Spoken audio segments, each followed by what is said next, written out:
Nunes Marques, embargante Confederação Nacional dos Trabalhadores Metalúrgicos, CNTM, embargado Presidente da República e Congresso Nacional. Consta da memória do transcurso processual o seguinte: após o voto do ministro relator Nunes Marques, que rejeitava os embargos de declaração postos pela Confederação Nacional dos Trabalhadores Metalúrgicos e determinava a imediata certificação do trânsito em julgado do Acórdão I da tarde de 31 de março de 2024, o que foi acompanhado pelos ministros Alexandre Moraes, Cristiano Zanin e Flávio Dino, o processo foi destacado pelo eminente ministro Dias Toffoli, isto na sessão virtual de 14 a 21 de fevereiro de 2025. Portanto, à luz do destaque, tem reinício o julgamento, nada obstante, Sua Excelência, o relator e também os eminentes ministros que integram esse colegiado, atendendo sugestão do ministro que destacou, o ministro Dias Toffoli, nós ouviremos, tendo em vista que o voto do relator e relatório foram dados a conhecer, o eminente ministro Dias Toffoli irá, portanto, proferir seu voto nesta matéria e, em seguida, a palavra será devolvida ao relator. Com a palavra, o ministro Dias Toffoli. Senhor Presidente, cumprimentando Vossa Excelência, a ministra Carmen Lúcia, os eminentes colegas, o eminente relator desse feito que eu destaquei, ministro Nunes Marques, senhor vice-procurador-geral da República, senhores advogados, servidoras, imprensa, todos que nos acompanham. Senhor Presidente, inicialmente, eu ontem mesmo falei da importância da ritualística, mas a ritualística está sendo cumprida na medida em que o eminente relator e os colegas anuíram de já irmos diretamente, em razão de otimização do tempo e em razão de não haver sustentações orais, porque no caso, ministro Flávio Dino, já estamos em sede de embargos de declaração em embargos de declaração, ou seja, já estamos nos segundos embargos de declaração. O que, ministro Toffoli, o que para nossa tradição é até pouco, né? Outro dia eu peguei um caso que havia 8 embargos de declaração. Eu não sei se alguém já viu um recorde maior do que esse. Eu acho que sim, porque tem um meme que corre desde a época que eu fui presidente, que eu apregoei um feito que levou 3 minutos o pregão só do recurso, sem o número, antes de chegar no número. Mas é a nossa processualística, a nossa ritualística. Então, mantendo ela e agradecendo ao eminente relator, os eminentes colegas, senhor presidente, e eu trago aqui uma leve divergência em relação àquilo que está no voto do eminente relator, mas Sua Excelência até vai ter, evidentemente, a oportunidade de ter a palavra, mas pelo que dialogamos, inclusive, está no corpo do voto as mesmas preocupações. Então eu vou à leitura do voto, porque eu penso que no final haveremos talvez aí uma concordância sem embargo, nos embargos dos embargos, de avançarmos ainda mais na questão colocada no processo. Digo eu então que trata-se de embargos de declaração opostos pela Confederação Nacional dos Trabalhadores Metalúrgicos, contra acordo e que o Tribunal Pleno rejeitou anteriores embargos de declaração. E adoto aqui o bem elaborado relatório do eminente ministro relator Nunes Marques, que apontou que a pretensão da embargante, apresentada em 53 páginas, pode ser sintetizada nos seguintes itens. 1. Nulidade do julgamento, quanto ao reconhecimento de força congente ao artigo 3º da Lei 9.876/99. 2. Nulidade dos votos proferidos pelo ministro Gilmar Mendes. 3. Apresentação de distinguishing entre o julgamento das ações diretas e o do tema 1102, com a indicação de precedentes ou normas que considerem uma medida liminar como jurisprudência dominante.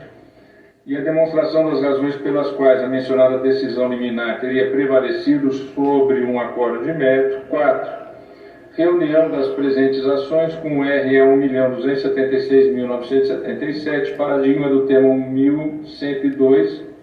5. Instauração do procedimento de revisão de tema repetitivo na forma do artigo 103 do Regimento Interno.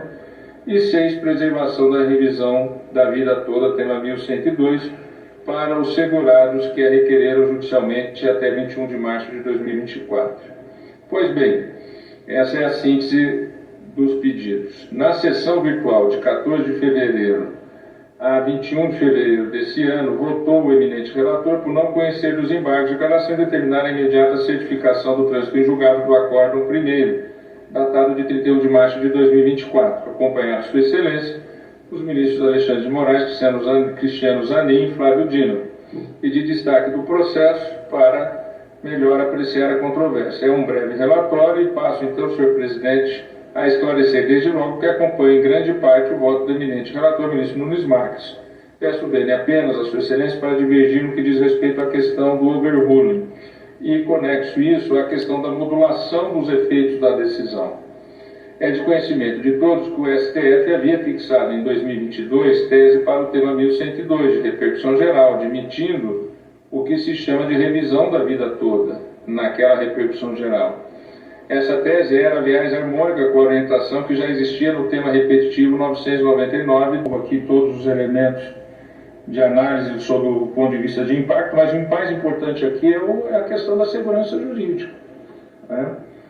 E não haverá um impacto muito grande, inclusive, informalmente dialogando com a própria Advocacia Geral da União, não verifiquei maiores empecilhos, tanto que eu não vejo nem aqui na assistência à Advocacia Geral da União a contrapor aquilo que eu estou a votar, e eles tiveram ciência do que eu ia votar, então eu digo isso de público, porque, inclusive quando um tema é pautado dessa forma, sempre está presente aqui a Advocacia Geral da União ou diretamente alguém que falaria em nome daquela instituição. Então, o voto que eu estou trazendo aqui é um voto que garante, ponto de vista daquilo que foi a decisão na ação direta, uma justiça àqueles que tiveram seus benefícios concedidos até determinado período pela justiça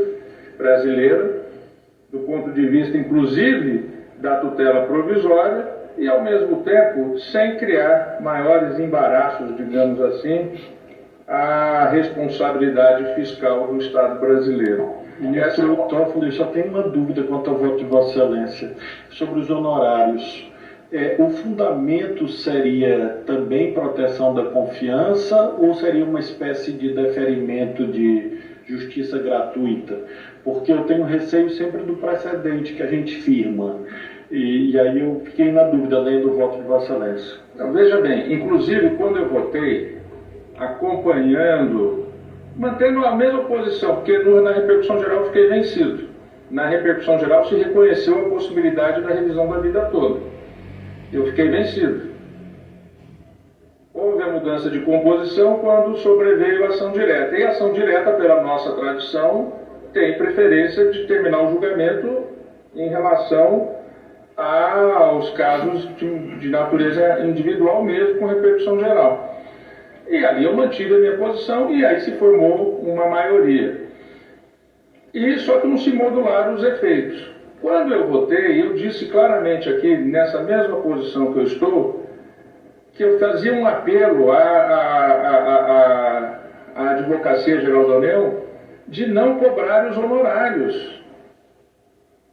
De não cobrar. E, inclusive, o advogado-geral da União anunciou isso publicamente e começou tratativas ainda com o Conselho da Justiça Federal, com a ministra, então presidente do Superior Tribunal de Justiça e do Conselho da Justiça Federal, a eminente ministra Maria Tereza de Assis Moura. Só que isso ainda não se solucionou. E Vossa Excelência, que ocupou todos os cargos possíveis da humanidade, quanto aos valores a que se referem o item A e os eventuais pagamentos quanto aos valores a que se refere o item B efetuados. Aquilo que já foi, ou seja, aquilo que já foi. Senão é repetição da repetição da repetição e aí não acaba nunca. Então essa é a minha sugestão que eu faço aos eminentes colegas.